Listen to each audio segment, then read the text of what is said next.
जैसा कि आप सभी को मालूम ही होगा कि हमने संकुल संगठन का पुस्तक संचालन के ऊपर एक वीडियो सीरीज बनाया हुआ है। और ये वीडियो जो आप देख रहे हैं, ये वीडियो भी उसी संकुल संगठन का संचालन का एक भाग है। अगर आप लोगों ने अभी तक उन वीडियो को नहीं देखा है तो उस वीडियो का लिंक इस वीडियो का डिस्क्रिप्शन में मिल जाएगा, और ऊपर आई बटन में उस संकुल संगठन का प्लेलिस्ट का लिंक मिल जाएगा। आप वहां से भी जाकर उन वीडियो को देख सकते हैं। तो चलिए शुरू करते हैं आज का वीडियो। आज के वीडियो में हम लोग सीखेंगे संकुल संगठन का ऋण रजिस्टर, जिसे लोन रजिस्टर भी कहते हैं। ठीक है, तो आपसे रिक्वेस्ट है कि आप इस वीडियो को अंत तक देखिए। इसमें हमने ऋण रजिस्टर को पूरा डिटेल बाय डिटेल बताया है, ताकि आप पूरे अंत तक वीडियो देखें, जिससे आपको आसानी होगा समझने में। तो चलिए शुरू करते हैं। शुरू करने से पहले आपसे एक रिक्वेस्ट है कि अभी तक आपने यदि हमारे YouTube चैनल को सब्सक्राइब नहीं किया है तो आप सब्सक्राइब कर लें, और सब्सक्राइब करने के साथ साथ बेल आइकन को भी प्रेस करें, ताकि जब भी हम कोई नया वीडियो अपलोड करें तो इनका इन्फॉर्मेशन आपको सबसे पहले मिल जाए। तो चलिए शुरू करते हैं।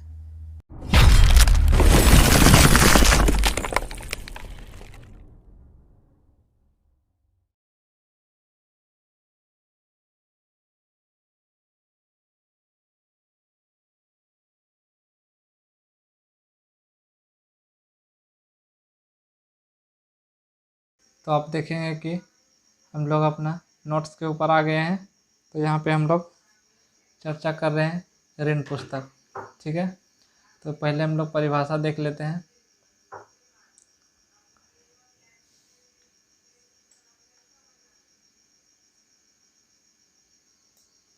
परिभाषा: क्लस्टर संगठन में रहने वाले ग्राम संगठनों का ऋण विवरण लिखने की पुस्तक को ऋण पुस्तक कहते हैं। ठीक है, क्लस्टर संगठन में रहने वाले ग्राम संगठनों का ऋण विवरण लिखने की पुस्तक को ऋण पुस्तक कहते हैं। ठीक है, आगे हम लोग देखते हैं। फिर इसके बाद ऋण पुस्तक लिखने से फ़ायदे क्या है उसके बारे में हम लोग चर्चा करेंगे। इस पुस्तक के आधार से ग्राम संगठन को दिए गए ऋण का विवरण का पता चलता है। ठीक है, क्लस्टर संगठन का डीसीबी तैयार कर सकते हैं।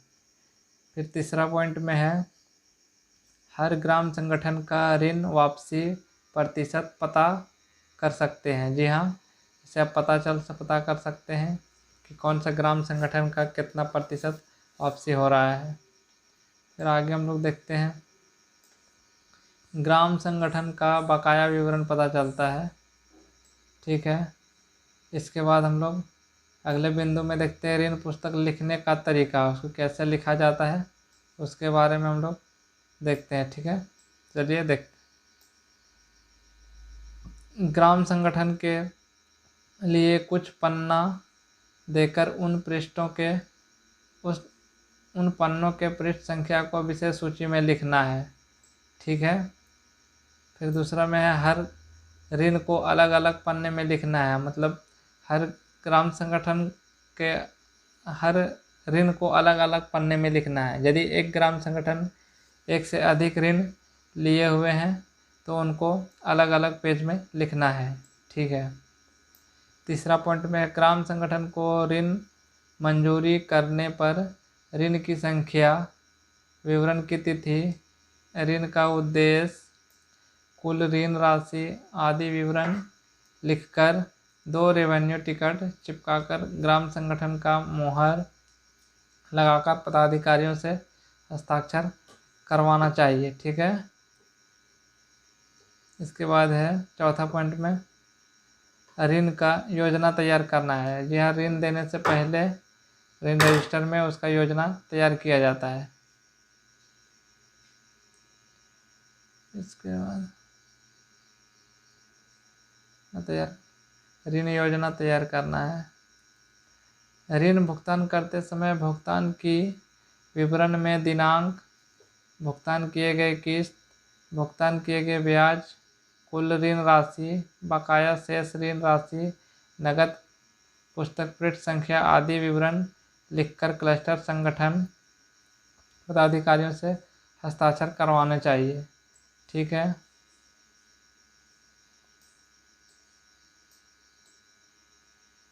तो उसका हम लोग नमूना देखते हैं कैसे रहता है। ठीक है, तो ये है हमारा विशेष सूची।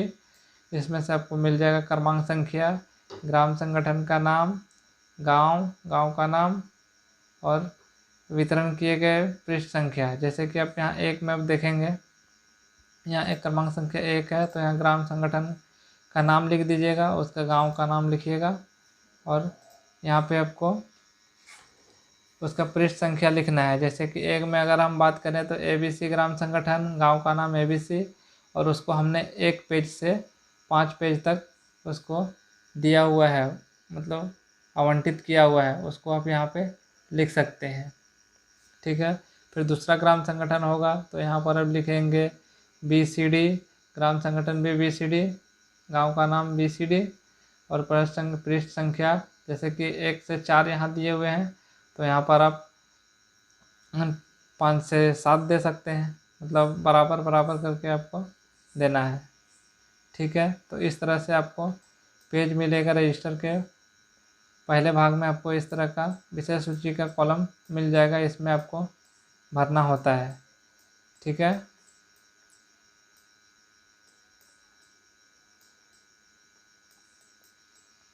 इसके बाद ये है आपका ग्राम संगठन का ऋण पुस्तक का नमूना, ऋण पुस्तक का नमूना। ठीक है, तो देखिए इस प्रकार का है आपका नमूना और इसके ऊपर हम लोग अभी आगे चलेंगे और वहाँ पे देखते हैं भर के कैसे भरा जाता है। तो पहले देख लीजिए यहाँ पे ग्राम संगठन का नाम, गांव का नाम, ऋण वितरण तिथि, ऋण का उद्देश्य, कुल ऋण राशि, ऋण की संख्या, इतना भी तो एक एक कर पढ़ना और वीडियो बहुत लंबा हो जाएगा, इसलिए आप वीडियो को पॉज करके आप पढ़ सकते हैं एक एक करके। बाकी हम लोग इसमें भर के देखते हैं अभी। तो ये इस तरह का रहता है फॉर्मेट। ठीक है, तो चलिए हम लोग देखते हैं रजिस्टर कैसे भरना है, उसके लिए हमने फॉर्मेट बनाया हुआ है। तो चलिए फॉर्मेट के ऊपर हम लोग देखते हैं।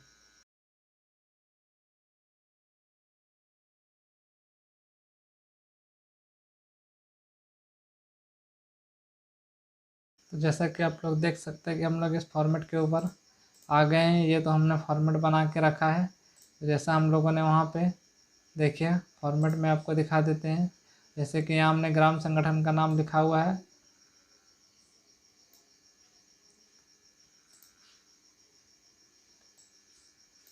तो यहाँ पे भी आपको ग्राम संगठन का नाम हमने यहाँ पे लिख लिया है। फिर गांव का नाम, जैसा कि यहाँ लिखा हुआ है गांव का नाम, तो उसको भी हम लोगों ने अटैच कर दिया है। जो फॉर्मेट में है सेम टू सेम हमने उसको यहाँ पे भर दिया है। अब इसको हम लोग भर के देखते हैं। ठीक है, तो हमने यहाँ पे देखिए जरूरी चीज़ जो था ऋण वितरण तिथि 1 जनवरी 2017 को हमने यहाँ पे दिखा दिया है। ऋण का उद्देश्य आजीविका बढ़ावा के लिए, कुल ऋण राशि यहाँ पे हमने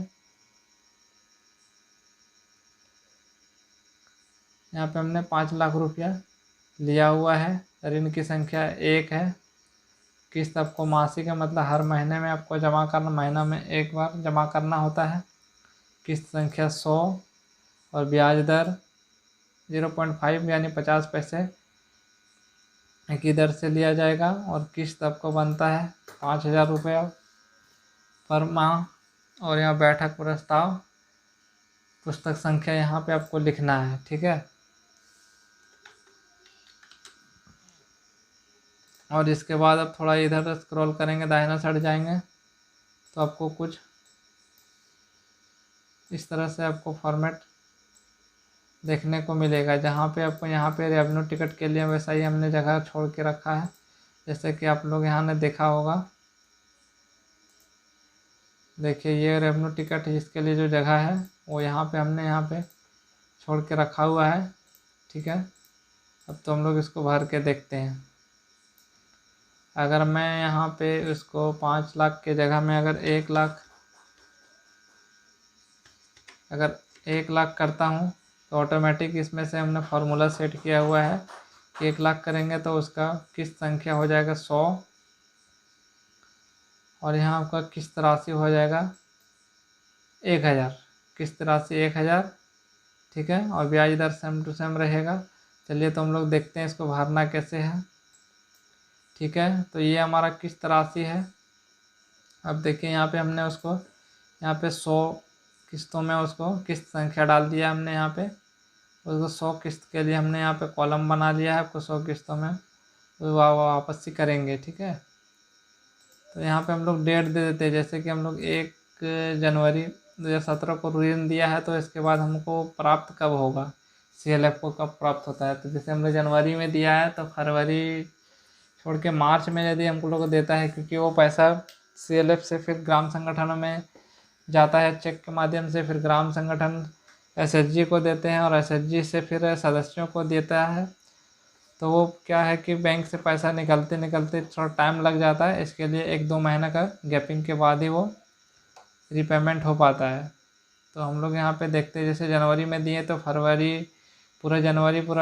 फरवरी छोड़ने के बाद हमको मार्च में देखते हैं इनको मिला है मार्च से, तो हम लोग यहाँ मार्च से मांग करना शुरू करेंगे। यहाँ पे देखिए मांग वापसी कब दिनांक में कब करना है, तो हम लोग मार्च में यहाँ लिख देते हैं। देखिए यहाँ पे जैसे मार्च लिखेंगे तो 1-1 महीना करके ऑटोमेटिक यहाँ पे बढ़ गया। मार्च के बाद अप्रैल, अप्रैल के बाद मई, जून, इस तरह से बढ़ता चला जाएगा, है ना। तो यहाँ पे हमने कर दिया है और इसी के आधार से यहाँ पे बढ़ रहा है, ठीक है। तो अगर आप देखना चाहें तो ये कब तक इंस्टॉलमेंट उसका ऋण पूरा समाप्त हो जाएगा, तो यहाँ पे आप देखिए 2028 तक चलेगा ये ऋण आपका। तो जैसे यहाँ क्योंकि हमने 100 किस्तों में लिया हुआ है तो इसलिए थोड़ा लंबा जा रहा है। अब देखिए मांग राशि कैसे निकालना है आपको। मांग राशि, ये हमारा मांग किस्त संख्या जो है वो मांग राशि रहता है, क्योंकि हर महीना वो किस्त आपको वापस करना पड़ता है CLF में, ठीक है। ग्राम संगठन CLF को वापस करता है। और इसका ब्याज आपका अगर आप देखें तो क्या है कि हर महीना इतना, अगर आप 1 लाख का 0.5% यानी 50 पैसे निकालेंगे तो आपके पास यहाँ पे 500 रुपये ब्याज बनेगा। तो ऐसे इस तरह से किस्त और ब्याज जोड़ने के बाद आपका 1500 हो रहा है। 1500 टोटल उससे CLF ग्राम संगठन से मांग करता है, ठीक है। इस डेट को कि मार्च में आपको 1000 रुपये किस्त और 500 रुपये ब्याज, कुल मिला के 1500 रुपये आपको देना है। बकाया अभी इसलिए इस कॉलम में नहीं लिखा गया है क्योंकि बकाया फर्स्ट बार में नहीं होता है। अगला बार से अगर नहीं तो भी हम लोग देखेंगे नेक्स्ट कॉलम में। बकाया हम लोग का नहीं है, ठीक है। और लिख रहा है इस माह का मांग, तो इस माह का मांग, अगर बकाया इस माह का मांग, तो जितना मांग है उतना ही इस माह में मांगा जा रहा है, क्योंकि 1000 रुपया का मांग था और इस माह में इतना ही मांगा जा रहा है, 1000 रुपया और यहाँ पे 500 रुपया, ठीक है। मतलब 1000 किस्त और 500 रुपये ब्याज। और बोल रहा है कि बकाया के साथ इस महीने का मांग, मतलब बकाया के साथ, मतलब अगर यहाँ पे अगर किसी तरह का अमाउंट रहता पिछले माह तक बकाया और इसके बाद अगर इस माह में मांग, तो इसको जोड़ के यहाँ पे लिखा जाता है। लेकिन यहाँ भी कॉलम में कुछ नहीं है, तो इसलिए आपको इस कॉलम में, तो इसलिए हम उससे मांग बकाया के साथ भी 1000 रुपया और 500 रुपया लेकर 1500 रुपया उनको बोल रहे हैं कि ग्राम संगठन CLF को 1000 और 500 रुपया जमा करा दे। तो यहाँ पे हम लोग लिखेंगे, देखिए इस महीने में वापसी की गई कुल राशि, ठीक है। कुल कितना इस महीने में वापसी हुआ, तो हम लोग क्या था मार्च में हम लोग देखिए मांग कर रहे थे उस समय मार्च में, तो मार्च में देखते हैं कितना पैसा वापस कर रहे हैं। अगर मार्च को हम लोग लिख देते हैं यहाँ पे, देखिए हमने यहाँ पे लिख दिया मार्च 20 में उन्होंने वापस किया कितना, देखिए यहाँ पे बकाया के साथ मांग कितना 1000। तो अगर मान लीजिए 1000 रुपया दे दिए 1000 और ब्याज बन रहा था 500 रुपया, यदि 500 रुपये दे दिए तो टोटल हो गया 1500, क्योंकि 1500 उनसे मांग रहे थे। यहाँ पे भी बकाया के साथ मांग है 1500 रुपये, तो 1500 रुपये CLF को प्राप्त हो गया है। अब देखिए यहाँ पूछ रहा है बकाया, क्योंकि बकाया कुछ है, बकाया कुछ नहीं बचा है, क्योंकि जितना CLF ग्राम संगठन को मांग रहा था वो पैसा आपको मिल गया CLF को, तो CLF का पैसा ग्राम संगठन के ऊपर बकाया नहीं रहा। फिर अगला महीना, फिर अगला माह अप्रैल का जो मांग राशि है, मांग वापसी, उसमें वापस करेंगे। तो यहाँ पे देखिए मांग कुछ नहीं है, ठीक है। अगर यहाँ पे अगर वो 1000 के जगह में अगर आप यहाँ पे अब दिखा दें, अगर 800 रुपये ही अगर पेमेंट करे CLF को, तो देखिए 200 रुपया उसका बकाया में रहेगा। और ब्याज अगर कुछ नहीं है, अगर ब्याज तो पूरा दे दिए, तो यहाँ पर ब्याज, क्योंकि ब्याज हर माह आपको पूरा का पूरा ही लेना है, तो ठीक है, बकाया नहीं बचा। और इसके बाद अब देखिए कि अंतिम शेष राशि उसका कितना बच गया, क्योंकि उनके पास 1 लाख रुपये का ऋण था, उसमें से आप 800 रुपये जमा कर दिया, तो बच गया 99,200 रुपये, ठीक है। आगे हम लोग देखते हैं। अब देखिए यहाँ पे आपको अप्रैल माह में कितना जमा करेंगे। अप्रैल माह का मांग था 1000 रुपया, और ब्याज का मांग था आपको 495 रुपये, ठीक है। तो टोटल था 1495 रुपये। ये वाला हमने कैसे निकाला है उसको भी एक बार मैं बता देता हूँ, क्योंकि अगर 1000 रुपया हर माह वापसी कर रहे हैं, तो उसका 1000 का 0.5% करके जितना अमाउंट होता है आपका 15 रुपया, नहीं 5 रुपया, तो उसको हर इंस्टॉलमेंट में आपको ये वाला घटाते चल जाना है। और ये ऋण देते समय ही आपको योजना बना लेना है, जैसा हम लोग अभी रजिस्टर के बारे में पढ़े थे कि हर देने से पहले योजना तैयार करना होता है। तो योजना में ये आपको यहाँ से ये वाला सेल अगर आप देखें, इस तरह का ये वाला फॉर्मेट आपको पूरा भर लेना पड़ता है, ठीक है, शुरू में ही। इसी के आधार से आपको वो वापसी होता है, योजना वापसी इसी के आधार पर फिर आपका 5 रुपया करके घटता चला जाएगा, और उस हिसाब से यहाँ पे मिलेगा। तो ठीक है, अब देखिए कि मांग आपका था 1000 रुपया, ब्याज था 495 रुपये, टोटल आपका हो रहा है 1495। लेकिन यहाँ देखिए पिछले माह तक बकाया, पिछले माह बकाया मतलब आपको यहाँ पर देखिए, तो आपका ड्यूज़ हो गया था, यहाँ पे अगर 200 रुपया ड्यूज़ था, तो वो अमाउंट यहाँ पे आपको रिफ्लेक्ट कर रहा है कि पिछले माह आपको यहाँ पे बकाया था 200 रुपया, तो यहाँ लिखना है।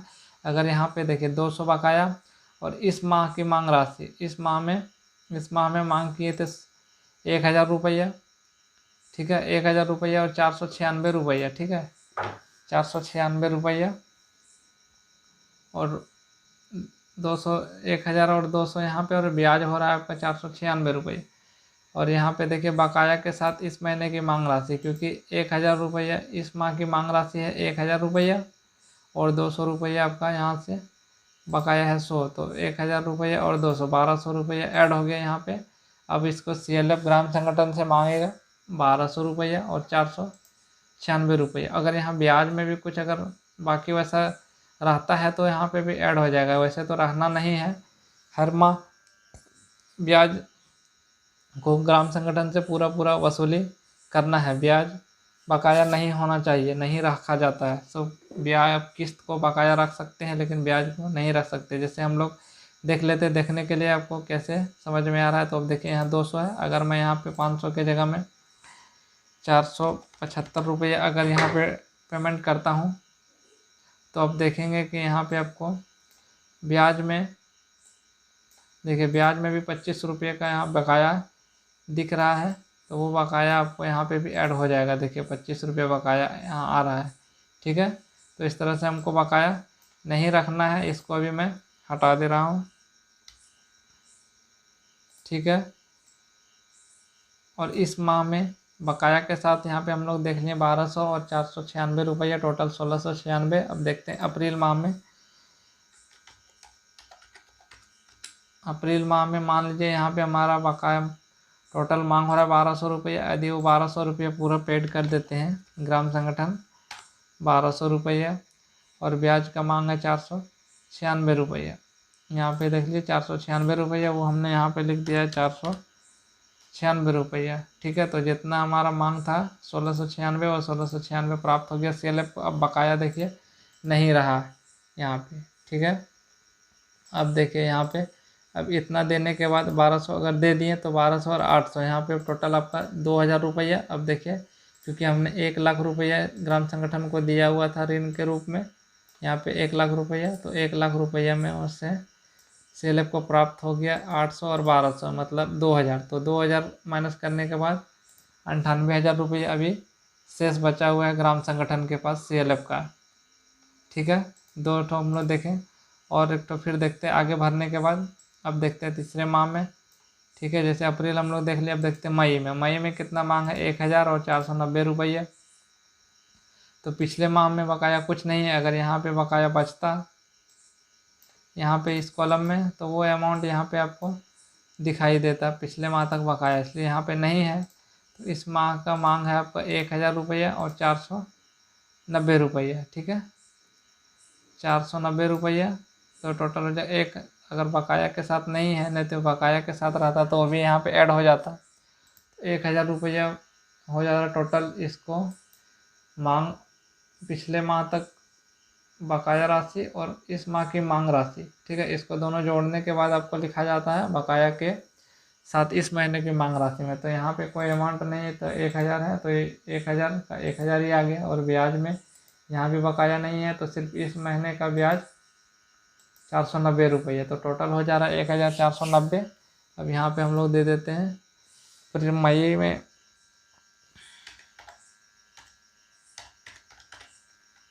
देखिए अब मई में कुछ जितना मांग है उतना ही दे दीजिए। जैसे कि मान लेते हैं हम लोग 1000 रुपये CLF को प्राप्त हो गया, और ब्याज में आपका जितना मांग था 490 रुपये, तो 490 रुपये यहाँ पे दे दिए। तो अब देखिए इसमें भी बकाया कुछ नहीं बचा। और बकाया अब देखिए, क्योंकि 2000 रुपया हमने यहाँ पे दे दिया था, 800 रुपया और 1200, तो 2000 यहीं पे हो गया था और 1000 यहाँ, 3000। तो टोटल अभी आप देखेंगे कि 1 लाख में अगर 3000 रुपये प्राप्त हो गया है, तो ग्राम संगठन के ऊपर CLF का 97,000 रुपया बकाया है, वो आप यहाँ पे देख सकते हैं। ठीक है, तो इसी तरह से आपको एक एक करके एक एक सीरीज आपको हर माह यहाँ पे भरना होता है।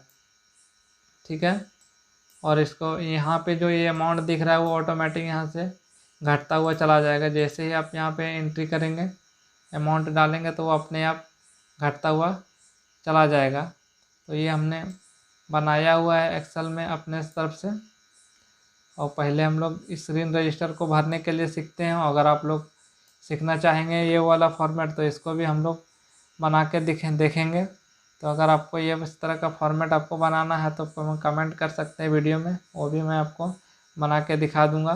तो अभी आप लोग देखें इस तरह का जिस तरह भरना है। और यहाँ पे एक चीज़ और है, आपको इसको लिखने के बाद ये आपको नगद पृष्ठ संख्या भी एंट्री करना है। आपको कौन सा पृष्ठ संख्या में वो दर्ज है। यदि मान लेते हैं हम इसको अगर 4 में है, तो 4 में रहेगा, तो फिर यहाँ आपको 6 में रहेगा, और फिर यहाँ पे 8 में रहेगा, क्योंकि नगद पृष्ठ संख्या हमेशा एक ही सीरीज में चलता रहता है। ठीक है, और यहाँ पे आपको ग्राम संकुल संगठन के अध्यक्ष और कोषाध्यक्ष से हस्ताक्षर करवाना है हर बैठक में। और यहाँ पे जो हम लोगों ने बात किए थे फोटो रेवेन्यू टिकट के बारे में, इसको यहाँ चिपकाने के बाद, ठीक है, तो चिपकाने के बाद ग्राम संगठन के अध्यक्ष एवं कोषाध्यक्ष से हस्ताक्षर करवाना चाहिए।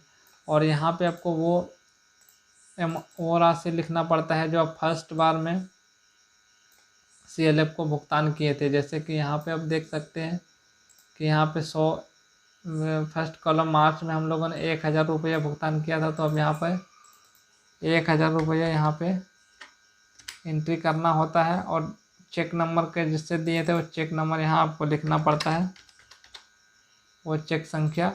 और इसके बाद उसका दिनांक से यहाँ पे हम लोगों ने कब पेमेंट किया था, मार्च को, तो यहाँ पे लिख दीजिए।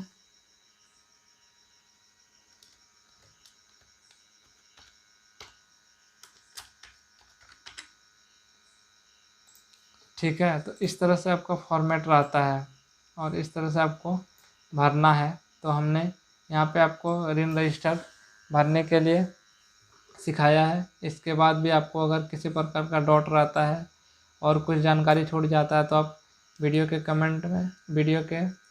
कमेंट बॉक्स में कमेंट कीजिए और उसके बाद छूटे हुए जानकारी को फिर से हम लोग देखेंगे। अगर कुछ कमेंट है, आपको कुछ राय है तो आप कमेंट में दे सकते हैं। ठीक है, तो हम लोग मिलते हैं एक और नए वीडियो में।